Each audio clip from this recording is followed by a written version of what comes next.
Thank you very much, Peter. And now we go to our award for philanthropy. And our award for philanthropy goes to the Honorable Laura M. Cha. If you look in your dinner program, you'll find that there are many pages about the achievements and honors and many firsts and bests. They're all there about Laura. But suffice it to say that perhaps that Laura is by far the most accomplished, respected senior woman in finance in Asia, both in the private or the public sector. She has held many high-level positions, too many to mention, but currently Laura is the non-executive director of HSBC Holdings and deputy chair of HSBC Asia Pacific. Now, her achievements are not just in HSBC, but she has performed so successfully on the boards that she serves of Hong Kong Exchange and Clearing, Tata Consultancy, China Telecom, and also on many nonprofit boards, including the chair of University Grants Committee and the Yale School of Management Board of Advisors.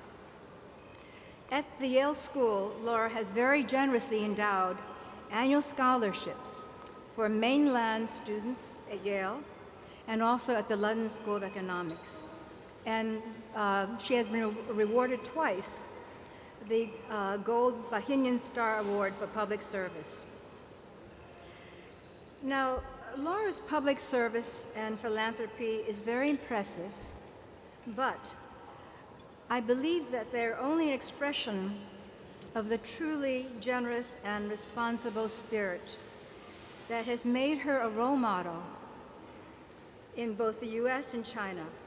And in fact, she is a mentor of one of our own, Wei Christensen, who early on in her legal career learned so much from Laura.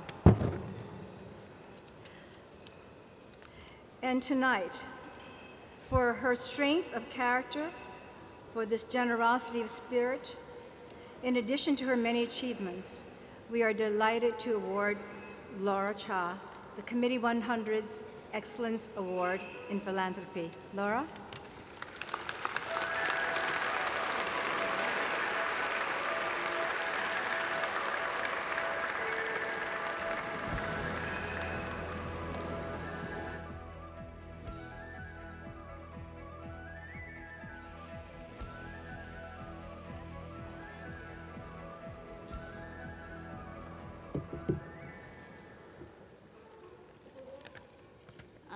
Good evening.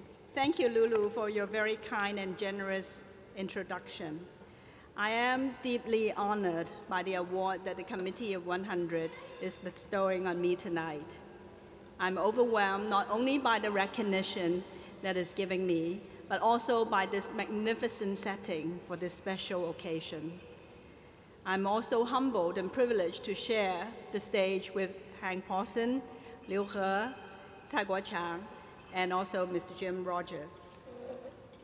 10 years ago, in March 2001, I went to Beijing to join the rank of civil service in the Chinese central government. I was keenly aware of the huge responsibility that came with the unprecedented appointment by the central government of an outsider like me to a senior post among them. During my tenure of almost 4 years at the China Securities Regulatory Commission, the equivalent of the SEC here, I worked with my colleagues to instill market discipline and promote corporate governance. I was no different from any other officer of my rank inside China. It was an experience of a lifetime.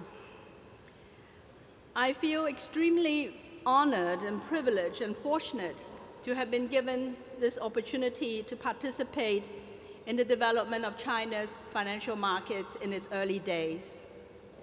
Endowing the scholarship at the Yale SOM and the London School of Economics for students from mainland China was my way of giving back to my country. It was a token of gratitude for being given such extraordinary privilege. I hope that more than my work at the Securities Commission, the scholarship will have lasting benefit for some young people in China.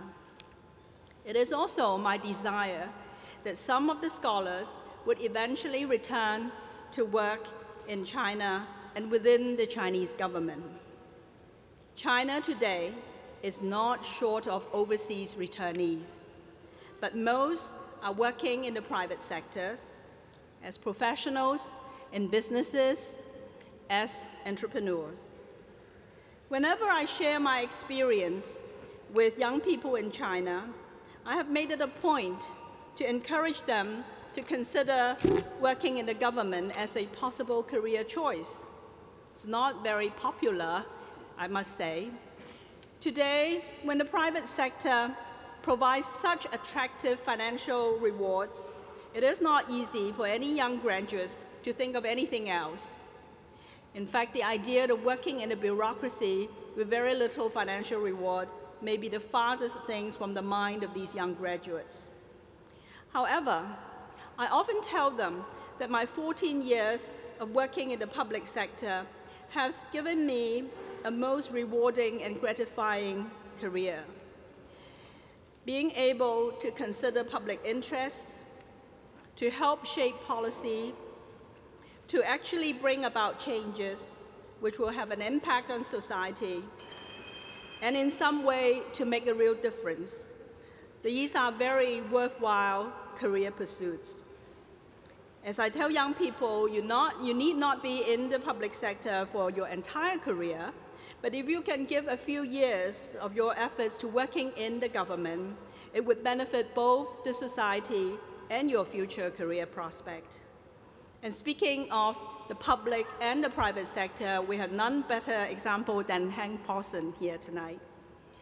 I do hope to see some of China's overseas returnees find a way to working in the Chinese government.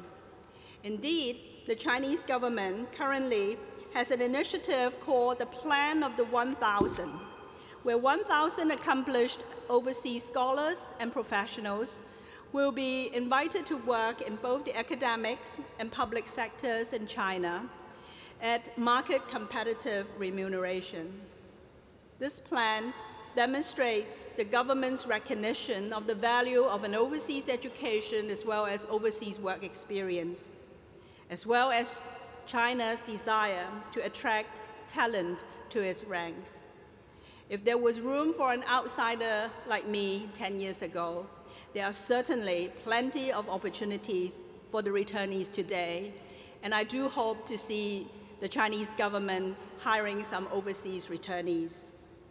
Thank you, the Committee of 100, for giving me this honor and recognition, and for allowing me to spread my message. Thank you.